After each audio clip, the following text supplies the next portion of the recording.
Kini ang madetalye sa Uzamis Today. Mga estudyante sa Dimaluna Integrated School miuli sa 60,000 pesos nga kwartang nakitaan.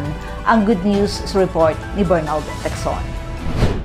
Nagtrending og viral karon sa social media og midayeg ang tanang nakabalo sa dili kasarangan nga istorya sa pagkamatinud-anon og pagkabuutan sa unom ka mga grade school students sa Dimaluna Integrated School nga may uli sa tag-iya sa pitaka nga ilang nakita nga may sulod nga 60,000 pesos cash. Human kini nahagbong atubangan sa gate sa Limho Chuansing Subdivision, Dimaluna Highway, Biyernes, Nobyembre 17. Saysay sa 14 anyos nga si Aaron Tumial, grade 9 student sa Dimaluna IS, siya ang nakapunit sa dako nga pitaka nga napuno og tag 1,000 og tag 500 pesos nga kwartang papel duol sa nasangpit nga village. Kulbaan ka? Imong mga kauban? Apel ni tanan, kulbaan. Kulbaan mo tanan? Nasayran nga ni atong higayuna ang unom ka mga 14 anyos nga mga kabataang estudyante mitabang sa pagpanghipo sa mga gamit sa ilang maestro nga nalunupan ang panimalay tungod sa shareline. Matod pa ni Aaron, nakuyawan kaayo siya nga nakahawid sa unang higayon sa iyang kinabuhi sa sobra kadaghang kwarta ang iyang gihimo. Gitug-anan dayon niya ang iyang mga classmates nga sila si Marky Caballero, Kinit Gumulon, Janry Baruga, Ninyo Ezekiel Kin Atad ug ang grade 8 student nga ilang barkada nga si Clyde Pipito nga kauban usab sa ilang grupo ni atong higayuna. Gipaduol mi niya. Padool? Unsa may ingon ni Aaron sa imo? Uy, ali mo kita og kwarta. Among giabri ang kwarta nga puno kay kwarta. Diabri yung pitaka. Napita ganin niyo nakita ang pitaka? Sa village pasulod. Asa man nahagbong sa dalan o asa lapit? Nahagbong sa dalan. Tani kayo na, kisa may nakita niyong tao sa palibot? Trabahante ra sa kalsada. Ay, nagtrabaho sa kalsada? Ah. Nakailan mo itong nagtrabaho sa kalsada? Wala. Wala. Pilas na ka buo? Daghan Daghan sila? Say, sandali lang gitrabaho dito sa kalsada? Ayog kanal. Kanal? Isa pa? Silig mong bato. Bato naabot sa kwan. Ngano sa ato higayon na unsa may nitabo dato daghang magtrabaho sa inyong kalsada? Nagbaha ba ang kwan, ang bato sa kanal kay nakuag karsada. Niadto. Naalis karsada. Kaya itong adlaw mo to'y pag kusog ulan na ng gabi, no? Tapos wala mo nagsaba atong nasa karsada nga namoy nakitang kwarta. Wala.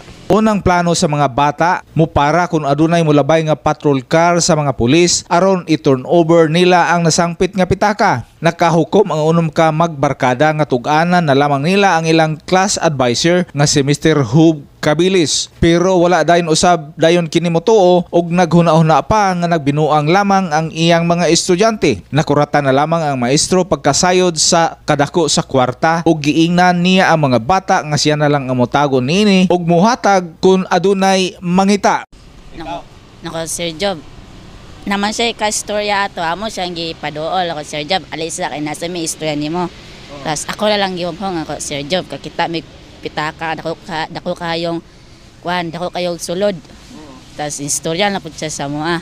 Sa may iyang istorya, tuo siya ninyo kita mo daghang kwarta? Wala po siya katuwa to. Sa may iyang ingon mo? Unsa man nga kwarta, gamay ra na or dako. Wala na magi kuan nga. Basi binuang ra daw namo. Ana siya nga basing gamay ra na kay ipalit ra nagcook. Tas amo ra nang among gipakita. Natawa mo toy kayo na. Katawa. Kato si Sir Job ninyo, ga joke-joke ra mo.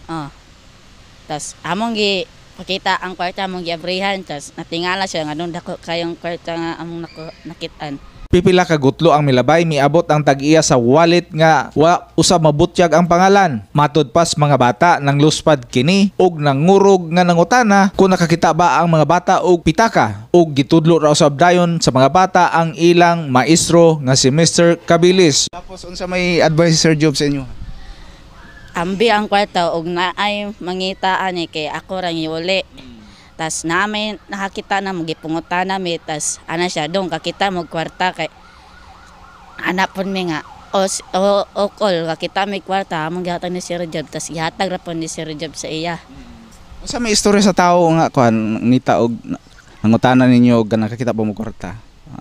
Ano siya yung dagway goal kay siya unsa iyang itsura niya? nang luspad siya tas nagkurog-kurog. Pag doon na sa pita kay gakurog-kurog siya tas nang luspad. Anong nakaingon mo ng luspad. Unsa sa tanan niyo nga kuan gyud, grabe ang kabalakan niya. Ana na. Tas ana.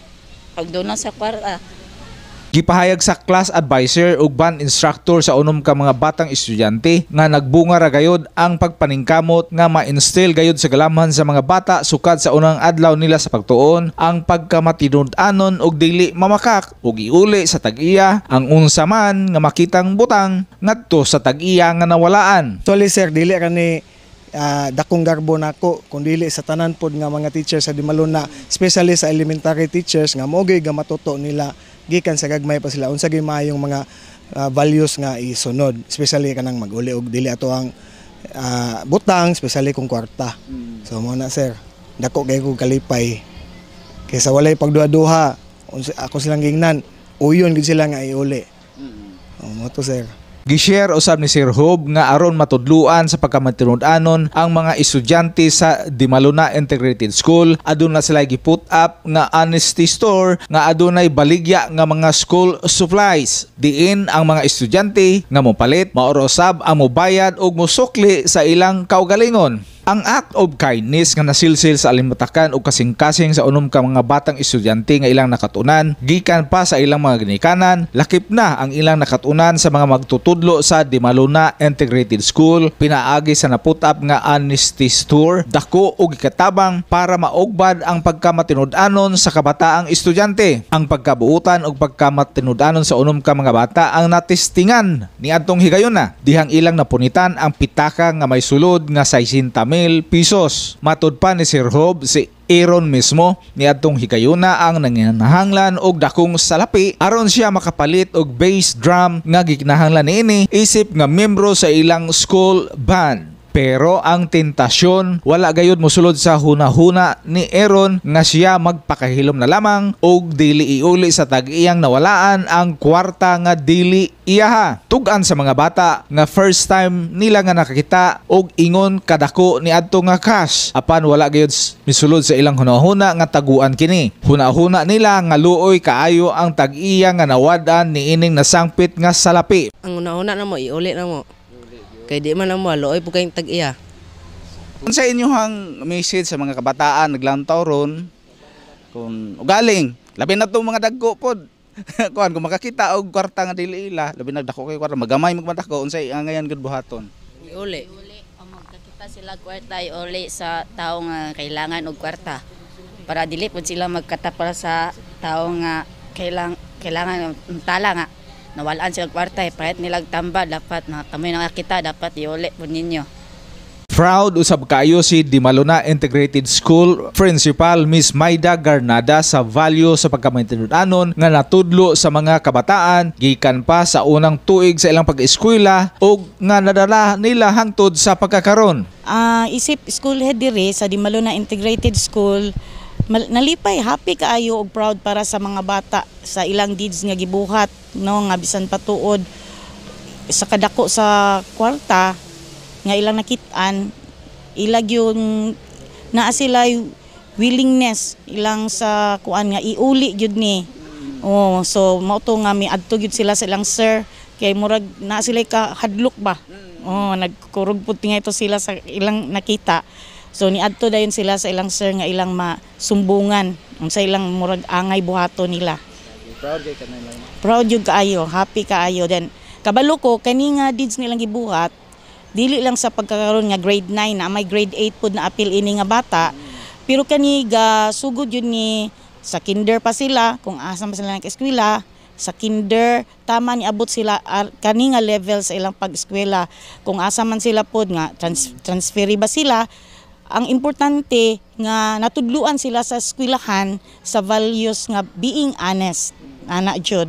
Dayon dili lang man pud kani para sa eskwelahan lang magtudlo, kinahanglan pud kini nagigikan pud sa ilahang mga panimalay. May panawagan sila si Sir Hob Cabales og Dimaluna IS School Principal Maida Garnada sa mga kabataan og ilabi na sa mga ginikanan og mga magtutudlo nga sa kanunay atong isilsil sa alibatakan sa atong mga anak, mga estudyante nga magmatinud-anon kita bisan lisod buhaton, bisag walay nakakita og sila nang hinaot nga ang dalaygong gawi sa unom ka mga bata nahimo na karong idulo sa ubang mga kabataang estudyante sa Dimaluna Integrated School ilang mapadayon hangtod na sa ilang pagkahamtong. Ako lang yun, congratulations ninyong unom. No, naay pa ni grade 8, naay grade 9 ini. So, pohon, padayon pa ta, mag-grade 10. Congratulations, padayon sa maayong nahimo mong modelo para sa inyong mga kamo may mga kuya diri sa school. So, padayon nga magbinutan. Then, kay gitan-aw na mo sa mga gagmay ninyong mga manghud diri sa school, mga kinder, ana.